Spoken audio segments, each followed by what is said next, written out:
Meme stocks, pump and dumps, and the greater fool theory.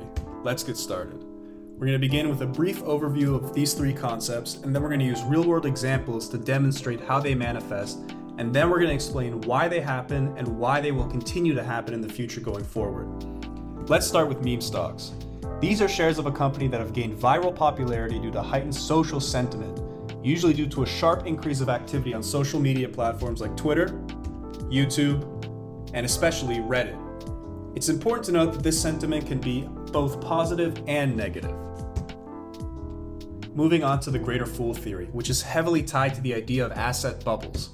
An investor who subscribes to the greater fool theory will buy a potentially overvalued asset because he believes there is always a greater fool to buy it from them at a higher price. But there's a much easier way to explain it. It's early. If it is a Ponzi, get in on the ground floor. Couldn't have said it better myself. Anyways, a pump and dump is a scheme that attempts to artificially boost the price of a stock through fraudulent market practices. This is often done through false, misleading, or greatly exaggerated claims about a company. The perpetrators will have already established a position in the stock and then dump the shares after the hype has led to a higher price. This is how it usually looks. But it's best explained with an example, i.e. Squid Game token. After the release of the hit show, a team of developers launched a crypto project, if you can call it that, called Squid Game Token. The main selling point was a so-called anti-dumping protocol, which was supposed to prevent whales from quickly selling their coins and driving down the price. In reality, this meant that nobody could sell their coins and they could only be bought. You can probably guess what happened next. On Tuesday the 26th, it was trading at around 2 cents. A couple days later, by November 1st, it had skyrocketed to a price of almost $3,000. But then in a matter of seconds, the price plunged to below 1 penny. The developers pulled the rug and got away with over $12 million of investor money. In fact, the epic collapse was even caught live on Twitch. So the market cap is $2.168 trillion. And now the market, it went to zero. Well, it sucks to be one of them. But what happens when all of these phenomena come together in a big way? You can probably already guess where this is going as well. GameStop. The company's main business model was buying used games and then reselling them in their brick and mortar stores at huge markup. They had been getting hammered for years by Amazon and eBay as more shopping had shifted online. Also, gamers had stopped buying their games on physical discs, instead opting to download them directly to their consoles or on Steam. The company was in bad shape, and large hedge funds began heavily shorting the stock. But they bit off a bit more than they could chew and pushed the short interest to over 100%.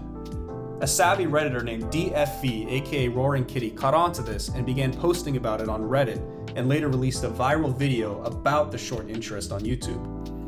His hypothesis was that GME was the perfect candidate for a short squeeze, which is basically when an unexpected rise in a heavily shorted stock's price forces the sellers to close their position, causing the price to rise further.